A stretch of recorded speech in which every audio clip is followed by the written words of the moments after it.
This cover represents everything that Complex is about, kind of converging of two worlds, similar but different. And it's no coincidence you guys are both wearing your first Nike shoe. I want to ask, was it your own silo or nothing? Because only a handful of people get their own silhouette. Great question. I respected the opportunity to work with Nike so much that I was willing not to have the opportunity if I couldn't honor it through my gifts and talents. And I went to Nike and I said, my gifts are not coloring up anything. My gift is in shape. And not only do I need my own silhouette, I need to fly my last in from Italy. It needs to be this shape. And Nike said, hey, like, we feel like kids just aren't wearing our performance shoes during the day, straight up. How can we style this? I'm like, it's not a style thing, it's a shape thing. You know what I mean? Yeah. I can come and fix the shape, and you guys have the best designers in the world that can help me do some style, but let's get the shape right kind of thing. That's why it took so long to happen. Yeah. It's been like 2.5, 3 years since we've been working on it. And I think everything is timing, man. Nike was in a place where they were open. You know, they were open to new ideas and they were open to new perspectives, and that opportunity pushed me to do what we did with Sixth Collection. It's like, what am I doing in my own world that is worthy of being able to put something like this and propose something like this to the world? And so it's just that living in this humility kind of that we talked about earlier. I get to walk on stage and play this song. Yeah. You know what I mean? It's not, at the end of the day, it's not really about me. It's not what you are, it's what you get to do. What you get to do. That's the thing.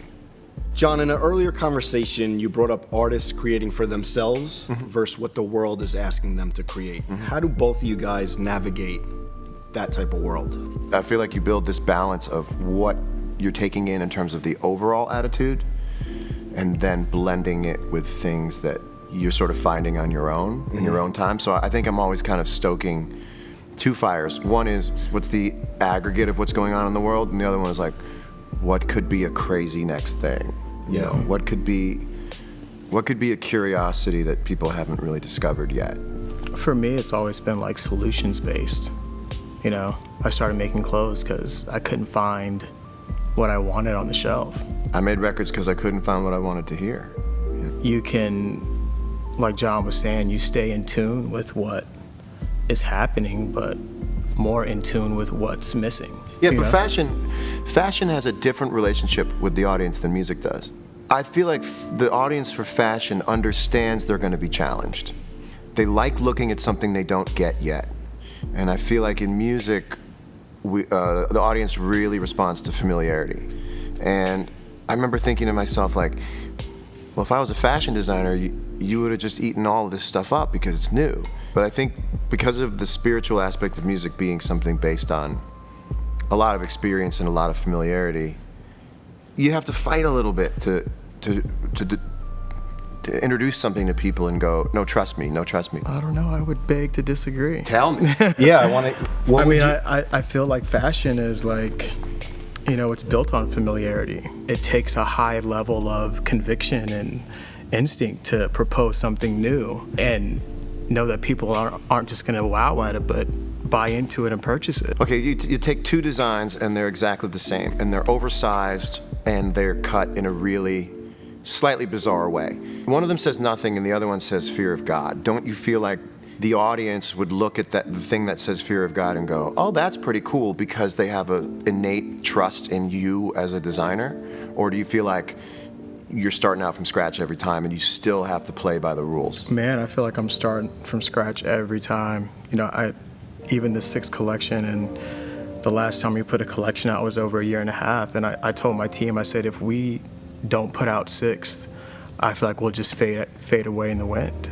Like, I feel like the attention span of my audience is only so long. And I have to prove myself to that kid every single time. And the moment that I start to just put my name on something and think that the weight is in my name and not the idea, the proposition, then I'm playing a different game. So you want to win the blind taste test every time? That's I sort want of to like, knock you out every time. I love it. No decision. I love it. I'm playing to knock you out. I love it. And if I don't knock you out, and you don't know that I beat you, Right. then I didn't like, Right. I didn't put enough into it, you know? Amazing. You mentioned that we had to go away, and earlier you said you either get off the horse or you're thrown off the horse. Yeah. Why sometimes do you think you have to go away to come back stronger? Not everybody, in fact, I'll say nobody, can be a good pilot of their behavior and their creativity endlessly, successfully. You just can't. And I've even said to people, sort of came back into a pop world, and I've said to people around me, I'm good for 4 or 5 more shots, and then I'm gonna hand it back to you. But I know that for the next 3, 4 songs, I'm gonna nail it. But I've been through this before. You just can't be at the center of your own behavior as the creative director of all your thoughts without saying, I'm gonna come to the end of a winning streak here, and you have to get off the field for a minute and take a break and watch the world go by. It's very difficult for people who are on social media now, and I'm not just gonna like beat up social media like a pinata, it's too easy to do, but there are people who do not understand the feeling of going away. It feels like dying. Yeah. And there's nobody to tell you to go away because the way your life is built now, you're the boss. And what you get now is this continual doubling down of everything. Oh, that worked? Twice as much now. Oh, that worked? Another twice as much. But I think the double down is happening without the work. And I think you can keep winning if you keep taking yourself out of it. I sat in a house for 7 months learning Grateful Dead songs. And that was arduous, and that was a little scary, and I put a record on hold, and so I was many songs in debt, and I was many dollars in debt, but I took like 7, 8 months and sat and learned 100 Grateful Dead songs, and my life since then, in terms of like return on investment, has been insanely beautiful.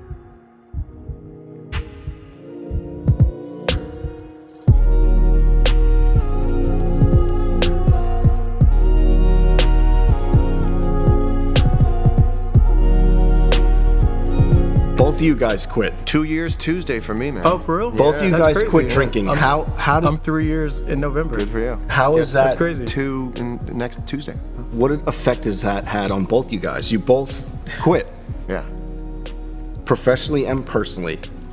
I mean, my family life's better, my work life's better, I'm able to focus, but I don't condemn it. I don't think there's anything wrong with it. You know, I just think that some people can handle it and some people can't. It's the most personal thing to people.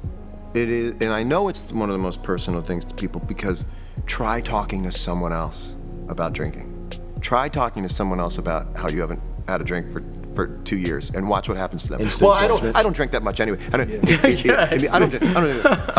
And if I were to tell other people how they could do it, it just is so particular to your own spirit and your own psychology that it's almost impossible to develop one way of explaining it to someone else. You have to fight really hard to look at it from a critical point of view because it's constantly pushed on you. Every Friday and Saturday on social media, there is enabling going on for drinking.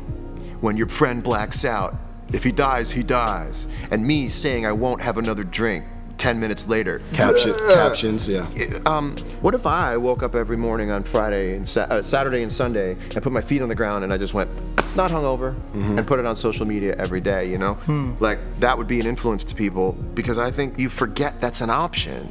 And if you look at drinking the way you would look at anything else, which is risk, reward, what am I giving up, what am I getting? It's some of the worst odds Right. that Yeah. ever existed. Yeah, it's and true. I just looked at it all like, time. I had one night where Especially I went when you get deep. older. Yeah, man, I just went deep one night. I remember being like, hey, what happens if I keep going? And it wasn't like dark, it wasn't sinister. I went, I always stop here. What if I keep going? It was really kind of like a oddly like playful kind of a thing. And then I went, oh, I'm done. And did you go though? Did you keep going? Listen, I have the most amazing last night of my life drinking story. And it was Drake's 30th birthday party, and I made quite a fool of myself. Really? Oh, and it took me weeks to stop doing this every morning I woke up. And then I had a conversation with myself. And I remember where I was. It was like 6 days into the hangover. I was in my 6th day of the hangover. That's how big the hangover was. I looked out the window and I went, okay, John, what percentage of your potential would you like to have? Because if you say you'd like 60 and you'd like to spend the other 40% having fun, that's fine. But what percentage of what is available to you would you like to make happen? And there's no wrong answer. What is it? And I went, 100. I want it all. I said 100. I want it all. And then the voice in my head said, okay, do you know what that means? And I went, we don't have to talk anymore. I get it. Let's go. And that next year, I did 4 tours. I was Wow. in 2 bands. Yep. I was happy on airplanes. So what happens when you stop drinking? The level goes, it feels like boredom at first, but if you stick with it, the line straightens out and it goes kind of low, right? You're like, oh, I'm not having these high highs. But if you work, you can bring the whole line up. Wow. Do you know what I mean? I went to one AA meeting and it was like, hey, my name is Jerry and I'm an alcoholic. And I hated saying it. And that was the last meeting I went to. Wow. You know, just because I didn't want to confess that over my life, you know? Yeah. So my way to quit wasn't by going to meetings. I was still able to quit, 3 years next month. But like you said, it's a personal thing.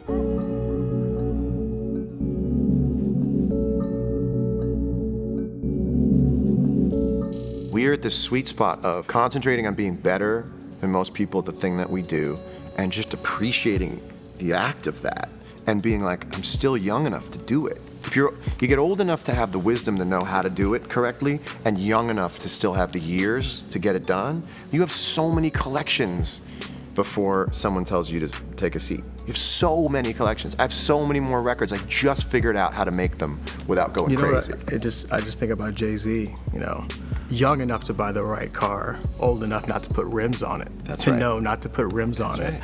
And I feel like I'm in that space, and I feel like you're in that space. I go till a doctor is gonna tell me bad news. Yeah. And I swear to you, until that day, I've got it figured out, and this is the most fun. Every morning I wake up, I get another one of these. And most people figure that out much later on in life. Not drinking has a lot to do with plugging into that a little earlier than other people, but I go like, I still get to ride the ride. Yeah. And that's why when people we love pass away, we go like, oh, you can't stay on the ride. Like when Mac Miller passed away, my Right. first thought was, you don't get to stay here. You bring up Mac and you played on Small Worlds. Yeah. And you said that you didn't expect to be on his album. Well, I didn't expect to play on his album. Right. He said, come over and listen to stuff. And here's a true story. Like, I started talking to my manager about like, well, we got to talk about splits, and we got to talk about, I got to start making a living playing on other people's stuff, because for years it would be like a really fun side note, And I went, okay, so from now on, I'll go and listen to people's records. I would say that to my manager. I'll go and listen to people's records, and then I won't play on them, and then I'll tell you that there's something I want to play on, and you can call their manager, and we can work out the splits. And I got to Mac's house, and he played me this thing he had just worked on that morning, and I went, give me a guitar. I'm in. Yeah. And I think something to do with him having worked on it that day, it was still wide open and fresh, and there's a lot of songs I hear people play for me, and I go, man, I wish I was on this song, but it's done. And I picked up a guitar, and I went, boom, bop, da boom, bop, boom, bop. And we had such a great time and laughed, and I said to him, no cash, no credit. I said, I'm just happy to do it, man. That's awesome. And he said, hey, I said, I don't want people talking about me. I want people talking about your record, And I just wish it wasn't fatal. I Right. just wish figuring out your life didn't take your life away from you. And I don't have an answer for how to fix that, but once you get old enough to understand how valuable life is, you look at people and you go, I just wish you could work this out. But I think it's a constant, like, by no means, like, our brand is in a better place, and my marriage is in a better place. But, I told my wife, like, this was the most unhappiest year of my life because of how hard it was for me to detach and put everything into this collection and put everything into this Nike collection, and to hit rock bottom and hit a low place where I knew only God could take me to the finish line. And yeah, I'm super happy with the end result, but I don't know that I did it the best way. It's like a constant, like, how do I... Creating things, creating great things is like having a restaurant with the messiest kitchen that would get shut down if anybody from the health board had walked in. They'd go, you get an F. Your kitchen gets an F. But walking out into the actual restaurant floor with the most beautiful, dainty, delicate little dish that's so delicious, and you just know that if anybody ever looked behind the double swinging doors, they would see pure rat-infested chaos. Yeah. Ratatouille. Do it when it's always messy, man. You said rock bottom, but it was on a project that may be one of the biggest that you'll ever do. So you're working on a Nike collaboration where you're creating your own silhouette and it's rock bottom. How does that happen? Is it the pressure of making it great, or is it other things that happen? Yeah, I think it's the pressure. My wife will tell you this Saturday I was shoveling dirt on the campaign. I just had to leave set. And I was like, man, you may have to take me to the hospital. I don't know where we should go right now, but I can't be on set anymore. You know, and it was just like, I had given even styling the looks the following 2 days seemed like such a big task. And I had just put everything into it, you know, and I didn't feed myself. And as much as I thought I was putting God first and mixing him into and trying to balance work and family, I was just so depleted, you know, so depleted. And I don't want to have to get depleted to do what I think is like great. You know what I mean? I don't want to have to be empty. You know, I need to find a new rhythm to be able to give to something without, you know, taking so much away from myself. And so maybe, you know, getting a sneaker, like I said, it's like maybe I honored it too much. You know what I mean? When I got the chance to work with Nike, like I'm by no means will we ever be Jordan or be the next Jordan, but like that's where I go. You know what I mean? If I can't try and do something like that, then why am I even playing the game? And we're the same age. It wasn't about like sneaker drops when I was growing up. It was either Jordans or nothing. That's right. Yeah. It was the best. And it was the emotion you got when you felt that thing. It was like a car, Joe. Yeah. It was like a car. You get a Jordan 5, and it was like getting a new car. Imagine designing and creating, chasing that emotion. It's pressure, though. I'm chasing it's pressure. that. When the kid sees this, whatever he felt when we hopped out of the car, whatever at the end of the campaign video, like, I want you to feel something that I felt when I was, you know, in 8th grade, in 9th grade. And so the pressure of that emotion that you're chasing can be heavy. Yep.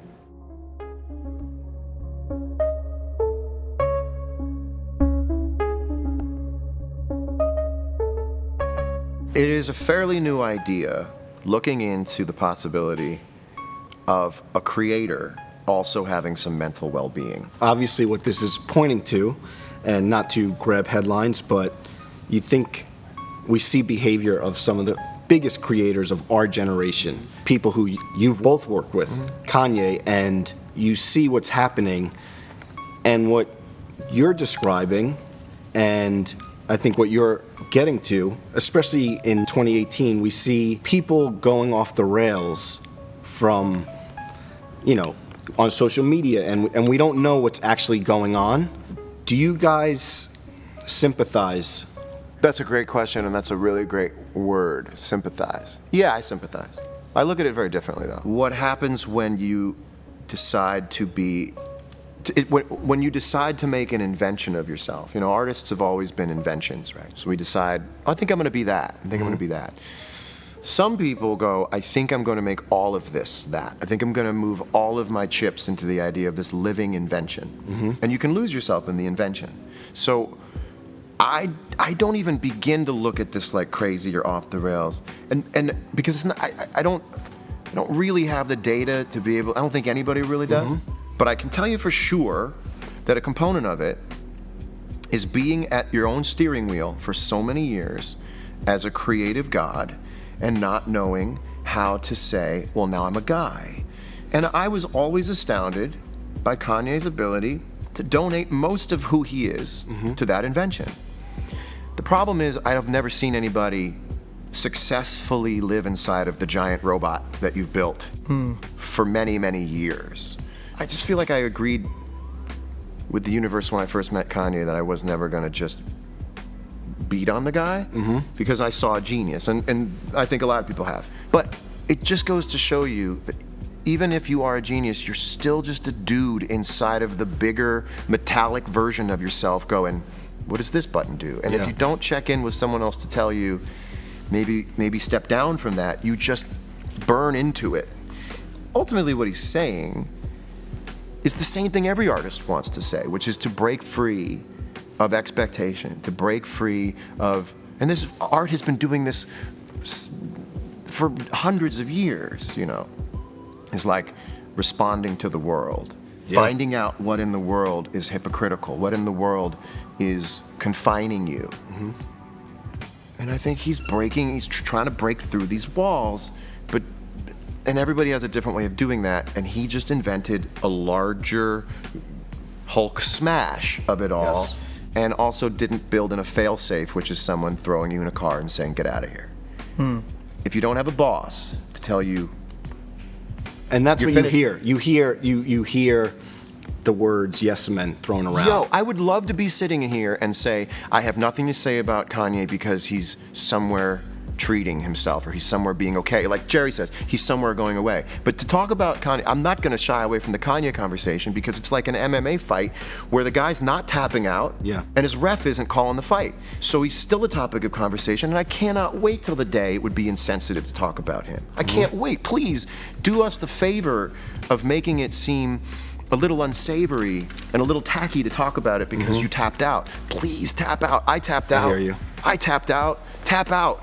You know? Instead, the ref's going, I don't know what to do. He's still fighting. He's still punching back, you know? Right. And I think the thing of like yes men, I think, is to devalue his own self-worth. And I don't think he needs another man to tell him what he needs to do. And I think, and kind of like what John was saying, is I'm too close to it to have an opinion as well. And so I'm looking at it in the backyard also, and I'm saying, wow, if the world can look at this with so much forgiveness and so much grace and can continue to forgive and try and find an understanding of what he's saying, and they won't do that for the normal people in their life, for their friends and for other people that they live with daily, but they're giving this idol this level of grace and mercy.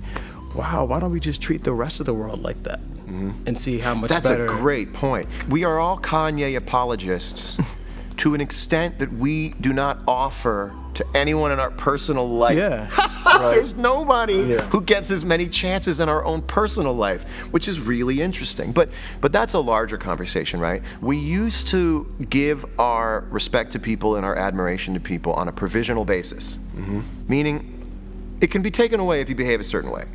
And we see now that, you know, it's no secret, there's a president that can do no wrong by those who have decided he's their guy. Totally. Kanye can do no wrong if you've decided he's your guy. You'll just change the qualifications because it is very unpleasant to scrub someone off your list.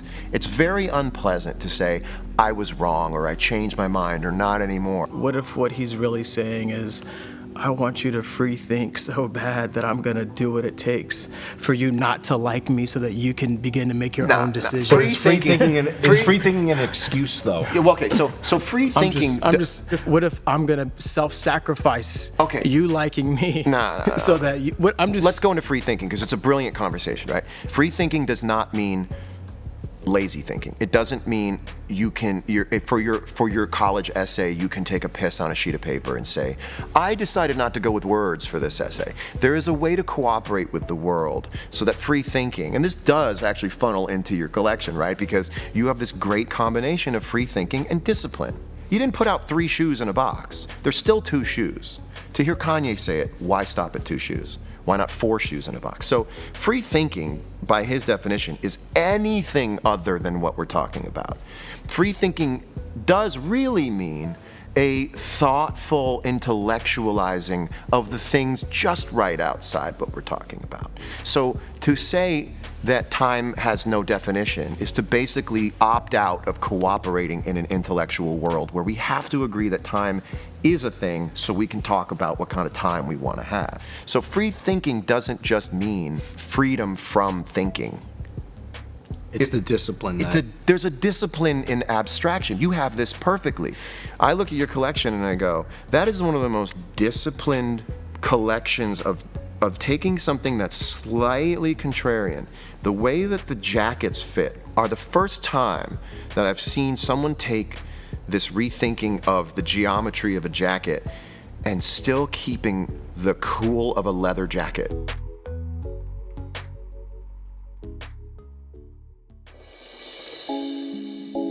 A couple weeks ago, we had our first call together, and you're talking about new record, and you said your next single addresses the emotional elephant in the room. Yeah.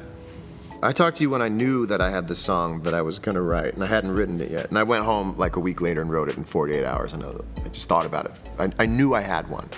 Every once in a while you come across a song, you're like, oh, this skeleton is so good.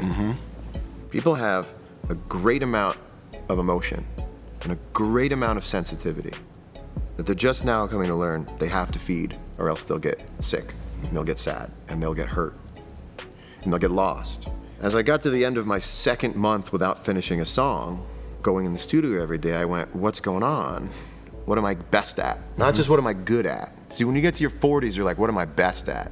Because I'm not gonna have all the time in the world to do everything I'm good at. And that meant giving up a little bit of this idea of me being at the top of the radio charts, or constantly putting out stuff that everybody's 15-year-old daughter was gonna love. Okay. And New Light's been great, and it certainly hasn't been an example of it not working. It's worked, but just me being in the studio and listening back to stuff and going like, do I buy that? I don't know. It wasn't making me happy. Like, I wasn't loving what I was hearing. And then I had this moment where I was like, put the MPC away for a minute, bring out a tape machine, acoustic guitar. What do? You make log cabins. That's what you do. And so then I sat down and I wrote a song, and it's called I Guess I Just Feel Like. And it's this really honest confrontation with how it feels. I guess I just feel like good things are gone. I guess I just feel like nobody's honest and nobody's true and everyone's lying just to make it through. And I guess I just feel like I'm the same way too. And there's no politic in it, and there's nothing you could listen to go, wait a minute. Yeah. I'm trying now to just do what I always did, which is just like go to the heart of something.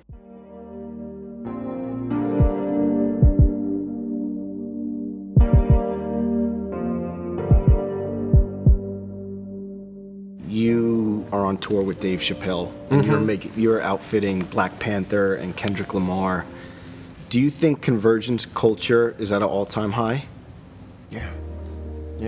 And speaking of Black Panther, it was just like, I feel like this Nike is like, I feel like it's the Black Panther of the culture. It's like Disney gives all these resources to Ryan Coogler and says, hey, come and write and direct this film. And now you have somebody that understands culture with resources.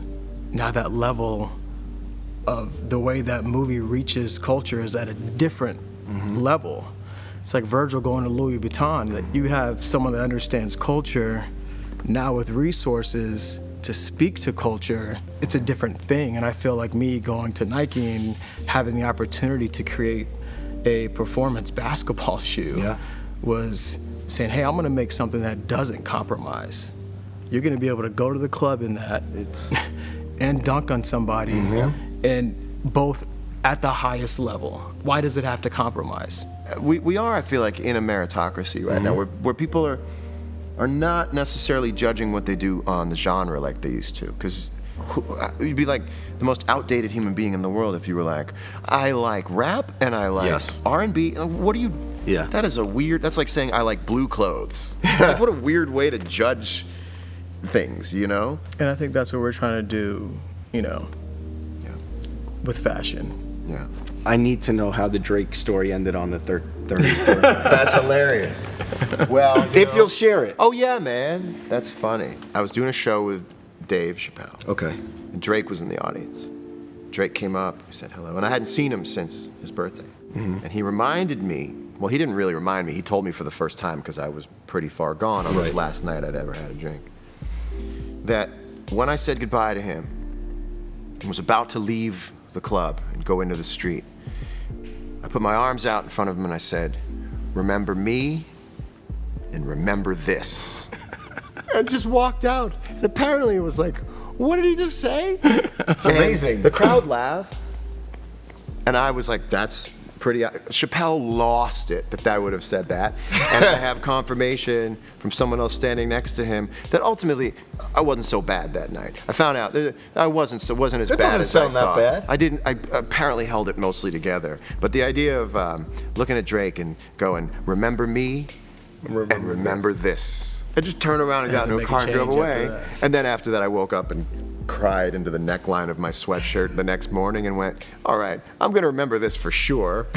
We will remember And I'm going this, to remember yeah. that guy for sure. I was probably saying it to myself, you know? So remember me and remember this. There you go. There's meme food for you. Well, I can't thank both you guys enough. Congratulations on everything. It's going to be a big year for both you guys. And this is it, the Complex cover.